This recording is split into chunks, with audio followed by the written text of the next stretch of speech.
اب حدیث پاک کا ترجمہ سماعت فرمائیں۔ حضرت عمر ابن خطاب رضی اللہ تعالی عنہ نے منبر پر یہ کہا کہ میں نے نبی کریم علیہ الصلاۃ والسلام کو سنا کہ آپ نے ارشاد فرمایا انما الاعمال بالنیات، سارے اعمال کا دار و مدار نیتوں پر ہے۔ وانما لامرئ ما نوى، ہر انسان کو وہی ملے گا جو اس نے نیت کی۔ تو جس انسان کی ہجرت دنیا کمانے کے لیے ہو یا کسی عورت سے نکاح کرنے کے لیے ہو، فہجرتہ الی ما ہاجر الیہ، تو اس کی ہجرت اللہ اور اس کے رسول کی طرف نہیں ہے، بلکہ اس کی ہجرت اسی کی طرف ہے جس کی نیت سے اس نے ہجرت کی ہے۔ انما الاعمال بالنیات، یہ حدیث ام الاحادیث سے کہلاتی ہے۔ چنانچہ حضرت ابو داود رضی اللہ تعالی عنہ نے ارشاد فرمایا میں نے 6 لاکھ احادیث یاد کی، ان میں سے میں نے 4800 احادیث کو منتخب کیا، اور پھر فرماتی ہیں کہ اگر 4 حدیثوں پر عمل کر لیا جائے تو یہ انسان کی سعادت کے لیے بہت کافی ہے۔ وہ 4 حدیثیں کون سی ہیں؟ الاعمال بالنیات، ایک الحلال بین والحرام بین، 2 من حسن اسلام المرء ترک ما لا یعنی، 4 لا یکون المؤمن مؤمنا حتی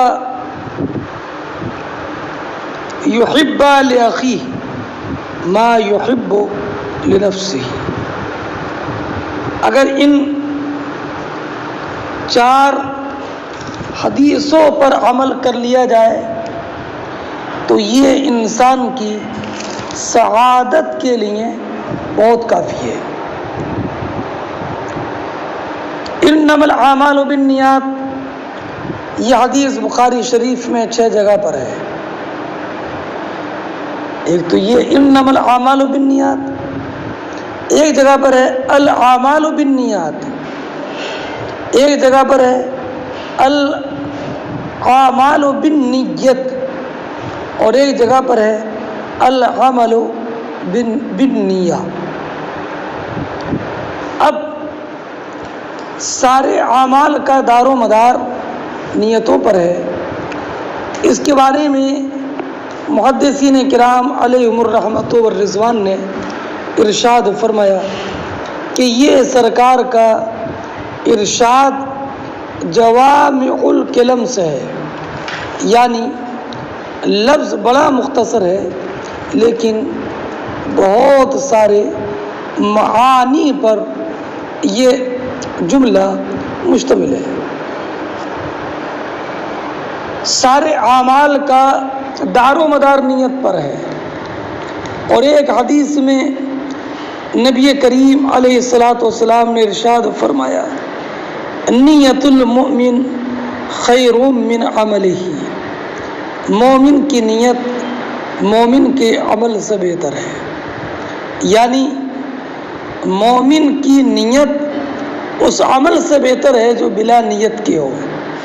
اور یہ مطلب یہ ہے کہ عمل میں ریاکاری ہو سکتی ہے لیکن نیت میں ریا کا دخل نہیں ہے، اور یہ مطلب ہے کہ عمل پر ثواب تو تب مرتب ہوگا جب کہ عمل کرے گا، لیکن اگر کسی عمل صالح کی نیت کر لی اور پھر کسی عذر شرعی کی وجہ سے وہ عمل خیر نہیں کر سکا تو صرف نیت کی وجہ سے اس کو وہ ثواب حاصل ہو جائے گا جو ثواب کے عمل کرنے سے ملتا۔ اب رہا یہ معاملہ کہ نبی کریم علیہ الصلاۃ نے یہ کب ارشاد فرمایا، تو ایک روایت میں ہے کہ مکہ مکرمہ میں ایک شخص نے ام قیس نامی ایک عورت کو نکاح کا پیغام دیا، تو اس عورت نے کہا کہ میں تم سے نکاح اس شرط کے ساتھ کر سکتی ہوں کہ تم ہجرت کر کے مدینہ طیبہ پہنچو۔ اب یہ نکاح کے ارادے سے ہجرت کر کے مدینہ طیبہ پہنچے اور ان سے نکاح کر لیا، تو ان کو صحابہ کرام مہاجر ام قیس کے نام سے جانتے تھے۔ تو نبی کریم علیہ الصلاۃ نے ارشاد فرمایا، مکہ مکرمہ چھوڑ کر مدینہ طیبہ آنے کا جس کا مقصد اللہ اور اس کے رسول کی رضا ہے تو اس کو ہجرت پر اجر و ثواب ملے گا، اور جس کی نیت ہجرت کرنے میں دنیا کمانے کی ہے یا کسی عورت سے نکاح کرنے کی ہے تو اس کی ہجرت اگرچہ صحیح ہو جائے گی لیکن اس ہجرت پر اجر و ثواب کا ترتب نہیں ہوگا۔ اب آپ یہ بھی دیکھیں کہ نبی کریم علیہ الصلاۃ نے جو ارشاد فرمایا، انما الاعمال بالنیات، تو یہاں پر اعمال سے مراد اعمال صالحہ ہیں، اور وہ اعمال ہیں کہ جو اعمال سیئہ کے علاوہ ہیں، یعنی وہ مباح اعمال بھی۔ تو معنی یہ ہوا کہ سارے اعمال صالحہ اور اعمال مباح ان سب کا مدار نیتوں پر ہے۔ نیت دل کے پختہ ارادے کو کہتے ہیں، اور شریعت میں تقرب الی اللہ کے ارادے کا نام نیت ہے۔ یہاں پر ایک بات یہ ذہن نشین رکھیں کہ ایک ہے لفظ عزم اور ایک ہے لفظ قصد اور ایک ہے لفظ نیت۔ عزم وہ ارادہ فعل ہے جو فعل سے پہلے ہو، جیسے آپ کے کہیں جانے کا ارادہ ہے تو جانے سے پہلے جو جانے کا ارادہ ہے یہ عزم کہلائے گا، اور قصد وہ ارادہ ہے جو فعل سے متصل ہو، جیسے جانے کا ارادہ جانے کے ساتھ، اور اگر وہ ارادہ فعل سے مقارن ہو اور غرض فعل بھی ملحوظ ہو تو اس کا نام ہے نیت۔ جیسے آپ چلے اپنے گھر سے مسجد کی طرف نماز پڑھنے کی غرض اور اس کے مقصد سے، تو اب ارادہ صلاۃ کیا آپ نے اور ارادہ صلاۃ سے نکلے، اور اس ارادہ صلاۃ کے ساتھ نکلنے کی وقت جو دل کا ارادہ ہے اسے بولتے ہیں نیت۔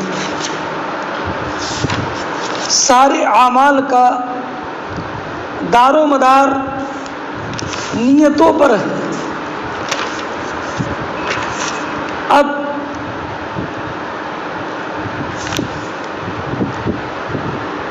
اسی لیے غزوہ تبوک کے موقع پر جب غزوہ تبوک سے واپس آئے تو نبی کریم علیہ الصلاۃ والسلام نے ارشاد فرمایا، اے میرے صحابہ، مدینہ طیبہ میں کچھ ایسے لوگ ہیں جو ہیں تو مدینے میں، مگر اس سفر غزوہ تبوک کی جتنی نیکیاں ہیں ان سب میں وہ تمہارے ساتھ ہیں۔ صحابہ کرام علیہم الرحمۃ والرضوان نے عرض کی، یا رسول اللہ، وہ ہمارے سفر میں ساتھ کہاں؟ وہ تو مدینہ طیبہ میں ہے۔ تو نبی کریم نے ارشاد فرمایا، حبسہم العذر، ان کو عذر شرعی نے روک لیا ہے۔ تو اس سے یہ معلوم ہوا کہ اگر کسی عذر شرعی کی وجہ سے کوئی عمل صالح نہ کر سکے، مگر اس عمل صالح کی نیت اگر ہے تو اس کو اس عمل صالح کا ثواب بھی حاصل ہو جائے گا۔ انما الاعمال بالنیات، ہمارے یہاں پر ثواب مقدر ہے، اور معنی یہ ہے انما ثواب الاعمال بالنیات، سارے اعمال کا ثواب نیتوں پر ہے۔ اعمال نیتوں پر موقوف نہیں ہے، ثواب اعمال نیتوں پر موقوف ہے۔ اس لیے کہ اگر کسی نے بلا ارادے غسل کے غسل کر لیا تو غسل ہو جائے گا، اور بلا ارادے نیت کے وضو کر لیا تو وضو ہو جائے گا، لیکن وضو پر ثواب حاصل نہیں ہوگا۔ البتہ اگر کسی نے بلا نیت ثواب کے اگر نماز پڑھ لی تو نماز نہیں ہوگی۔ ایسا نہیں ہے کہ اگر بلا نیت نماز کے نماز پڑھ لی تو نماز ہو جائے مگر ثواب نہ ملے، ایسا نہیں ہے۔ فرق یہ ہے کہ نماز میں ثواب ہی مقصود ہے، اور جب ثواب نہیں ملا نیت نہ ہونے کی وجہ سے، جب ثواب کا ترتب نہیں ہوا اور ثواب ہی نماز سے مقصود ہے تو نماز بھی صحیح نہیں ہوگی۔ ایسے ہی لیکن وضو میں وضو مقصود نہیں ہے، بلکہ وضو تو خود قربت بھی ہے اور اعلی نماز بھی ہے۔ تو اگر بلا نیت کے وضو کیا تو یہ اعلی نماز ہونے کے اعتبار سے تو صحیح ہو گیا، لیکن یہ عبادت نہیں بنا، اور عبادت نہ ہونے کی وجہ سے اس پر ثواب کا ترتب نہیں ہوگا۔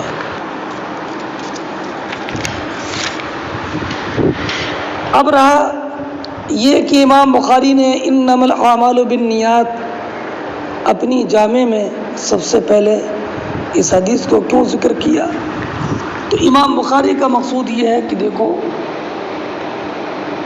ہر کام پر ثواب نیت ہی پر مبنی ہے، اور نیت بد سے اچھے سے اچھا کام بیکار ہو جاتا ہے۔ اس لیے امام بخاری نے انما الاعمال بالنیات لا کر یہ بتا دیا کہ پڑھنے والے، پڑھانے والے، سننے والے، سنانے والے سب بنیت خیر کتاب کو پڑھیں، کسی کی بھی نیت فاسد نہ ہو، ورنہ سب محنت بیکار ہو جائے گی۔ اور یہ بھی اشارہ کرنا ہے کہ میں نے اس کتاب کی جو یہ جمع و ترتیب دی ہے، اس سے میرا مقصود کچھ اور نہیں ہے، بلکہ حسن نیت کے ساتھ نبی کریم علیہ الصلاۃ والسلام کے ارشاد مبارکہ کو امت محمدیہ تک پہنچانا ہے۔ فمن كانت هجرته الى الله ورسوله، جس کی ہجرت اللہ اور اس کے رسول کی طرف ہو، اس کی ہجرت اللہ اس کے رسول کی طرف ہے۔ اتنا ٹکڑا حدیث کا اس جگہ پر بخاری شریف میں نہیں ہے۔ اگلا جملہ ہے ومن كانت هجرته الى دنیا يصيبها، کہ جس انسان کی ہجرت دنیا کمانے کے لیے ہو یا کسی عورت سے نکاح کرنے کے لیے ہو تو اس کی ہجرت اسی کی طرف ہے جس کی طرف کہ اس نے ہجرت کا ارادہ کیا ہے۔ پہلے آپ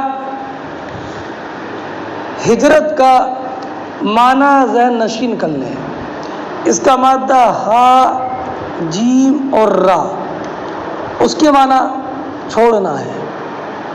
شریعت مطہرہ میں اپنے دین کے تحفظ اور بقا کے لیے ایک جگہ سے دوسری جگہ کی طرف منتقل ہونا ہے، اور لغتاً ایک مفارقت و مکان الی مکان آخر کا نام ہجرت ہے، ایک جگہ چھوڑ کر دوسری جگہ جانا۔ لیکن ہجرت شریعت میں اپنے دین کے تحفظ کے لیے ایک جگہ سے دوسری جگہ کی طرف منتقل ہونا ہے۔ نبی کریم علیہ السلام کے مبارک زمانے میں 4 ہجرتیں ہوئیں۔ پہلی ہجرت حبشہ کی طرف مکہ مکرمہ سے، دوسری ہجرت پھر حبشہ ہی کی طرف، تیسری ہجرت فتح مکہ سے پہلے مکے سے مدینے کی طرف ہجرت، جیسے کہ نبی کریم علیہ السلام، ابو بکر صدیق، حضرت سلمان فارسی و حضرت عثمان ابن عفان، عمر ابن خطاب رضی اللہ تعالی عنہم اور دیگر صحابہ کرام کی ہجرت جو فتح مکہ سے پہلے مدینہ طیبہ کی طرف ہے۔ چوتھی قسم عرب کے مختلف قبیلوں کا اسلام لانے کے بعد مدینہ طیبہ کی طرف ہجرت کر جانا۔ اب اصطلاح میں جب لفظ ہجرت بولتے ہیں تو اس سے مراد عموماً مدینہ طیبہ کی طرف ہجرت ہوتا ہے۔